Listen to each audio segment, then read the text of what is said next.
لیکن جو جنگ جمل کے حوالے سے آپ نے بات کی میں اس کو آج سکپ کروں گا کیونکہ اس کے اوپر میری آلریڈی ویڈیوز ریکارڈڈ ہے.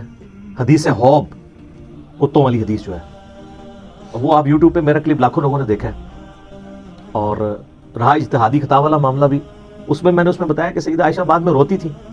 صحیح بخاری میں موجود ہے کہ انہوں نے کہا کہ مجھے میری سوکنوں کے ساتھ دفن کرنا, میں نہیں چاہتی کہ ابو بکر, عمر اور رسول اللہ کی وجہ سے لوگ میری تعریف کریں.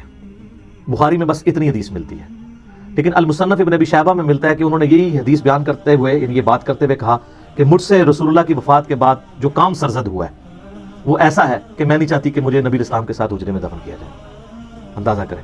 اس پہ شیخ البانی رحمہ اللہ اس حدیث کو سلسلہ حدیث صحیحہ میں لے کے آئے ہیں اور باقاعدہ اس میں انہوں نے لکھا ہے, بڑی ڈیٹیل گفتگو لکھی ہے.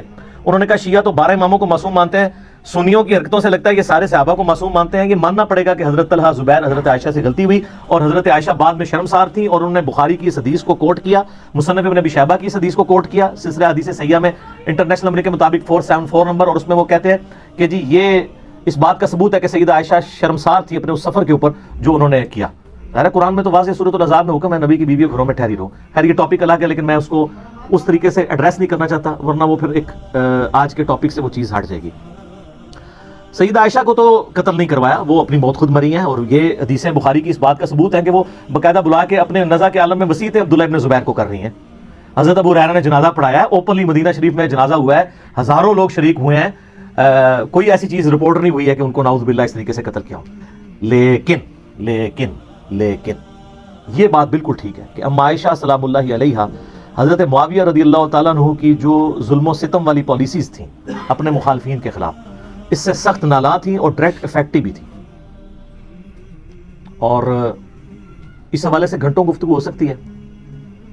اس کانٹیکسٹ میں ایک بنیادی حدیث جو آپ کو پوری ڈاکٹرائن یا ڈاکٹرین اگر صحیح پروننسیشن کی جائے وہ کلیئر کرے گی. وہ صحیح مسلم میں حدیث ہے انٹرنیشنل نمبر کے مطابق 4776. عبداللہ بن عمر بن عاص رضی اللہ تعالیٰ عنہ خانہ کعبہ کے دیوار کے ساتھ ٹیک لگائے ہوئے بیٹھے ہوئے تھے. ایک شخص ان کے پاس آیا جس کا نام تھا عبد الرحمن بن عبد رب الکعبہ تابعی. تو عبداللہ بن عمر بن عاص وہاں حدیث بیان کر رہے تھے کہ آپ کو اپنے وقت کے حاکم کی, امیر کی اطاعت کرنی چاہیے. وہ سنتا رہا. اینڈ پہ اس نے کہا کہ کیا واقعی آپ نے رسول اللہ سے یہ بات سنی ہے کہ جس طرح کا بھی حکمران ہو اس کی اطاعت کی جائے؟ ان کا ہاں, میری کانوں نے سنا, میری آنکھوں نے نبی السلام کو دیکھا, میرے دل نے محفوظ کیا. تو انہوں نے کہا اگر یہی بات ہے تو اس وقت جو ہمارا حکمران ہے آپ کے چچا کا لڑکا معاویہ ابن ابی سفیان رضی اللہ تعالیٰ عنہ, ہم تو ظاہر رسپیکٹ ہی کریں گے اس کی وجہ کہ علی کی شیعہ وہ ہوتے ہیں جو مخالفین کے لیے بھی دعا کرتے ہیں, اور بنو امیہ کے شیعہ وہ ہوتے ہیں جو ہے وہ مولا علی پہ ممبروں پہ سب و شتم کرواتے ہیں. یہ بھی ٹاپک الگ سے ہے, میرے اس پہ بھی کلپ ریکارڈڈ ہے. تو یہ آپ کے چچا کا جو لڑکا ہے یہ تو ہمیں کہتا ہے کہ ہم لوگوں کا مال ناحق طریقے سے ہڑپ کریں اور لوگوں کو ناحق قتل کریں, جبکہ قرآن کہتا ہے سورہ نساء کی آیت نمبر 29 اس تابعی نے صحابی کو سنائی کہ قرآن تو کہہ رہا ہے کہ ایک دوسرے کا مال حرام طریقے سے ہڑپ مت کرو اور ایک دوسرے کو قتل نہ کرو, اور آپ کے چچا کا لڑکا معاویہ ہمیں اس بات پہ ابھارتا ہے کہ ہم لوگوں کو ناحق قتل بھی کریں, ان کا مال بھی لوٹیں. اب اتنی سخت بات سن کے حضرت معاویہ رضی اللہ تعالیٰ عنہ کے بارے میں ان کے چچا زاد عبداللہ بن عمر بن عاص جو خانہ کعبے کے ساتھ ٹیک لگائے ہوئے بیٹھے تھے وہ خاموش ہو گئے تھوڑی دیر کے لیے, سر جھکا لیا. پھر انہوں نے سر اٹھا کے کہا کہ جن معاملات میں معاویہ تمہیں اللہ اور اس کے رسول کے مطابق چلنے کا حکم دیتا ہے اس میں اس کی اطاعت کرو, اور جس میں وہ اللہ کی نافرمانی کا تمہیں حکم دے اس میں تم اس کی نافرمانی کرو. دیکھیں یہ صحابی کی اپروچ یہی ہوتی ہے. یہ ہے وہ بنیادی حدیث جس سے آپ کو پتہ چلے گا کہ اس وقت سینیریو کیا بنا ہوا تھا. اب اس کے بعد آپ ذرا اس طرف آ جائیں کہ سیدہ عائشہ ڈائریکٹ افیکٹی کیوں تھی. سیدہ عائشہ کے بھائی تھے ایک محمد ابن ابی بکر, ان کو حضرت معاویہ رضی اللہ تعالیٰ عنہ نے قتل کروایا تھا. محمد بن ابی بکر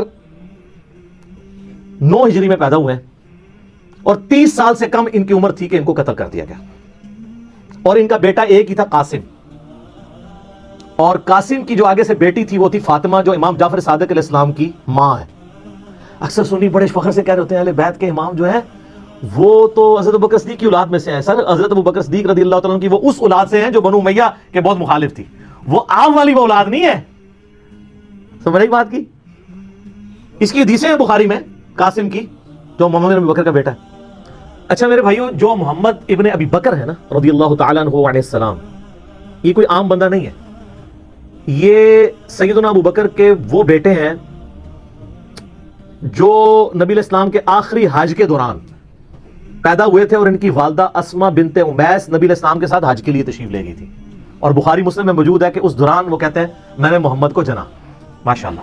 تو نبی علیہ السلام نے ان کو دیکھا ہوا ہے، ان کی زیارت نبی علیہ السلام نے کی ہے، انہوں نے نبی علیہ السلام کی زیارت کی ہوئی ہے، لیکن اپنی شیر خارگی کی عمر میں، صحابی بھی آپ کہہ سکتے ہیں، تابعی تو ہے ہی ہیں، بھارت نبی علیہ السلام نے آمنا سامنا ہوا ہے۔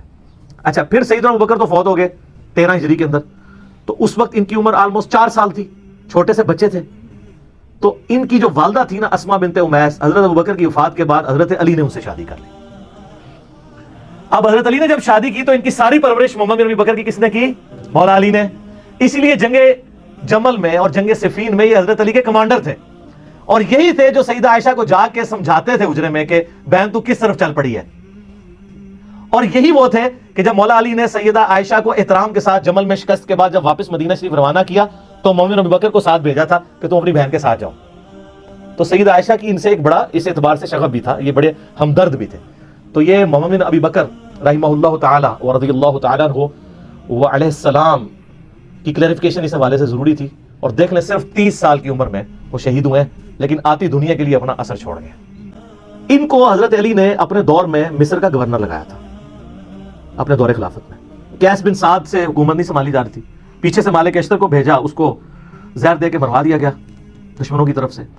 تو محمد بن ابی بکر مصر کے گورنر تھے، تو ظاہر کوفے سے دور تھا، شام کی باؤنڈریز لگتی تھی، وہاں سے حضرت معاویہ کی چھاپا دار جو ٹیمیں ہیں وہ حملے کرتی تھی، تو محمد بن بکر کو قتل کروا دیا، حتیٰ کہ ایک گدھے میں ان کی لاش رکھ کے اس کو آگ لگا دی گئی، استغفر اللہ۔ اور یہ اس کے اوپر اجماع ہے، کوئی دنیا میں اس کا انکار نہیں کرے گا، ہماری اہل سنت کی تمام کتابوں میں موجود ہے۔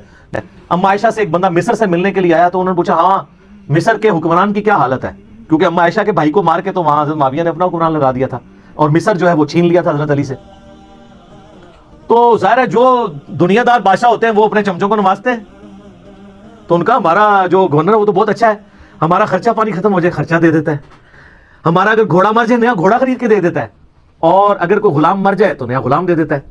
تو سیدہ عائشہ نے کہا کہ جو کچھ تم لوگوں نے میرے بھائی محمد ابن ابی بکر کے ساتھ کیا، تمہارے اس مصر کے گورنر نے اور اس پارٹی نے، یہ بات مجھے اس چیز سے نہیں روکے گی کہ میں تمہیں رسول اللہ کی ایک حدیث سناؤں، جو اسی حجرے میں جہاں تم مجھ سے ملنے آئے ہو، اما عائشہ وہ پردے میں ملا کرتی تھی، اسی حجرے میں نے اللہ کے محبوب صلی اللہ علیہ وآلہ وسلم سے سنا تھا کہ آپ علیہ السلام یہ دعا کیا کرتے تھے، اے اللہ جو حکمران اپنی رعایا کے ساتھ سختی کرے تو بھی اس کے ساتھ سختی فرمانا، اور جو اپنی رعایا کے ساتھ نرمی کرے تو بھی اس کے ساتھ نرمی فرمانا، اور جو کچھ تم لوگوں نے میرے بھائی کے ساتھ کیا، یعنی وہ یہ کہنا چاہ رہی تھی کہ اللہ تعالیٰ ہی اس کا پھر بدلہ ہمیں لے کے دے گا، جو کچھ تم لوگوں نے میرے بھائی کے ساتھ محمد ابن ابی بکر کے ساتھ کیا رضی اللہ تعالی عنہما وعلیہم السلام۔ تو سیدہ عائشہ اس وجہ سے حضرت معاویہ سے ناراض تھی۔ یہ تو ایک بھائی کا آپ نے سنا، ایک دوسرا بھائی تھا، وہ تھا عبد الرحمن بن ابی بکر، اور وہ ایسا بھائی تھا کہ اس کی ماں اور سیدہ عائشہ کی ماں بھی سیم تھی، ادھر تو باپ سیم تھا ماں الگ تھی۔ عبد الرحمن بن ابی بکر ہمارے سب کانٹیننٹ کے اعتبار سے سگا بھائی تھا، ویسے تو سگا بھائی ہوتا ہے جب باپ ایک ہو جائے ماں ڈیفرنٹ بھی ہو تو، اس کے بارے میں آپ صحیح بخاری اٹھا کے دیکھ لیں، 4827 نمبر حدیث ہے انٹرنیشنل نمبر کے مطابق۔ مروان جب حجاز کا گورنر ہوتا ہے، مسجد نبی میں خطبہ دیتے ہوئے وہ بار بار یزید ابن معاویہ کا ذکر کرتا ہے تاکہ وہ بیعت لے حضرت معاویہ کے بعد ان کے بیٹے کے لیے، یہ بخاری کے الفاظ ہیں۔ اور اس کے لیے ظاہر جب وہ فضائل و برکت، جیسے یہاں بھی ہوتا ہے کہ امت کے وسیع تر مفاد میں، یا میرے عزیز ہم وطنوں، یہ وہی چیز۔ تو اللہ تعالیٰ نے امیر المومنین کو یہ بات سجھائی ہے۔ اچھا، یہ بخاری میں بھی حدیث ہے، تو بخاری کے الفاظ ہیں عبد الرحمن بن ابی بکر کھڑے ہوئے اور انہوں نے اس حاکم وقت کو کچھ کہا۔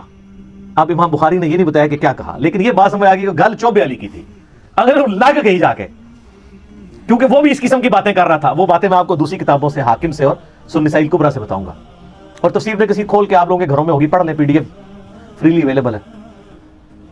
تو اس کے بعد بخاری کے الفاظ ہیں کہ وہ مروان کو غصہ آیا، اس نے کہا پکڑو اسے، گرفتار کرو، آج کے دور میں نیب کے حوالے کرو۔ تو سیدنا عبد الرحمن بن بکر فوراً جا کے مسجد نبوی کے ساتھ ایڈجسٹنٹ اما عائشہ کا حجرہ تھا، اس میں جا کے چھپ گئے۔ اب اتنے تو کوئی بغیرت نہیں تھا، اتنی عوام دیکھ رہی تھی، حضرت عائشہ کے حجرے میں تو کوئی گھس نہیں سکتا تھا، وہ تو محرم تھے، ان کے بھائی تھے۔ تو مروان کا غصہ نہیں ٹھنڈا ہوا, اس نے باہر سے کہا ہاں ابو بکر کے بیٹے تو ہی ہے نا جس کے بارے میں وہ آیت نازل ہوئی ہے سورۃ الاحقاف آیت نمبر 17, کہ یہ کہتا ہے کہ میرے ماں باپ مجھے کہتے ہیں کہ جب ہم مر کے مٹی ہو جائیں گے تو دوبارہ سے زندہ کیے جائیں گے, یہ تو اگلے لوگوں کی کہانی ہے. ابو بکر کے بیٹے کہ تیرے بارے میں نازل ہوئی ہے, تو اپنے ماں باپ کو کہتا تھا کہ قرآن اگلے لوگوں کی کہانی ہے. نعوذ باللہ, کتنا بڑا جھوٹ بولا. تو سیدہ عائشہ سے برداشت نہیں ہوا, وہ حجرے کے اندر سے ہی بولی. انہوں نے کہا آل ابی بکر کے بارے میں کوئی آیت ایسی نازل نہیں ہوئی ہے سوائے سورہ نور کی وہ آیات جو میری برات میں نازل ہوئی تھی, حدیث افک والی. تو آل ابی بکر کے اوپر الزام لگاتا ہے. بخاری میں اتنی حدیث ہے, لیکن فلنگ دی بلینکس موجود ہے. انہوں نے بلینکس امام بخاری نے چھوڑی ہیں, وہ فل کی ہیں حاکم نے اور سنن نسائی کبریٰ میں, اور حافظ ابن کثیر نے بھی کر دی سورۃ الاحقاف آیت نمبر 17 میں. وہ کیا ہے کہ مروان نے کہا کہ امیر المومنین جو ہے نا یہ چاہتے ہیں کہ اپنے بعد اپنے بیٹے کو نامزد کر دیں, جس طرح کہ ابو بکر نے بھی تو عمر کو نامزد کیا تھا, حالانکہ وہ بھی مشورے سے کیا تھا, اور دوسرا عمر حضرت ابو بکر کے بیٹے تھے. تو کیا وہ مطلب وہ کس طریقے سے ریزیمبلنس بنا رہا تھا, تو اس پہ ابو بکر کے بیٹے کو غصہ تو آنا تھا نا. تو ابو بکر کا بیٹا عبد الرحمن بن بکر وہاں کھڑا, اس نے کہا سیدھی طرح کہہ تیرا امیر المومنین معاویہ کیسر و کسرا کے طریقے پہ چلنا چاہتا ہے, ابو بکر اور عمر کے طریقے پہ نہیں. ہائے ہائے ہائے, اے وہ گل سی جڑی بخاری میں لکھا ہے, کچھ کہا انہوں لگ گئی آگ اور نے کہا پڑھو انہوں. پھر آگے بخاری میں آتا ہے, اور اس میں آگے موجود ہے کہ سیدہ عائشہ نے اندر سے کہا اسکت, چپ کر, بکواس بند کر, آل ابی بکر کے بارے میں کوئی ایسی آیات نازل نہیں ہوئی سوائے میری برات میں. اور ان حدیثوں میں آگے موجود ہے, البتہ مروان تیرے بارے میں موجود ہے, جب تو اپنے باپ حکم کی پشت میں تھا رسول اللہ نے کہا تھا حکم پہ لعنت, اس کی اولاد پہ لعنت, تو اسی لعنت کا ٹکڑا ہے. حضور نے تو پہلے ان دونوں باپ بیٹا کو حضور نے مدینہ بدر کر دیا تھا.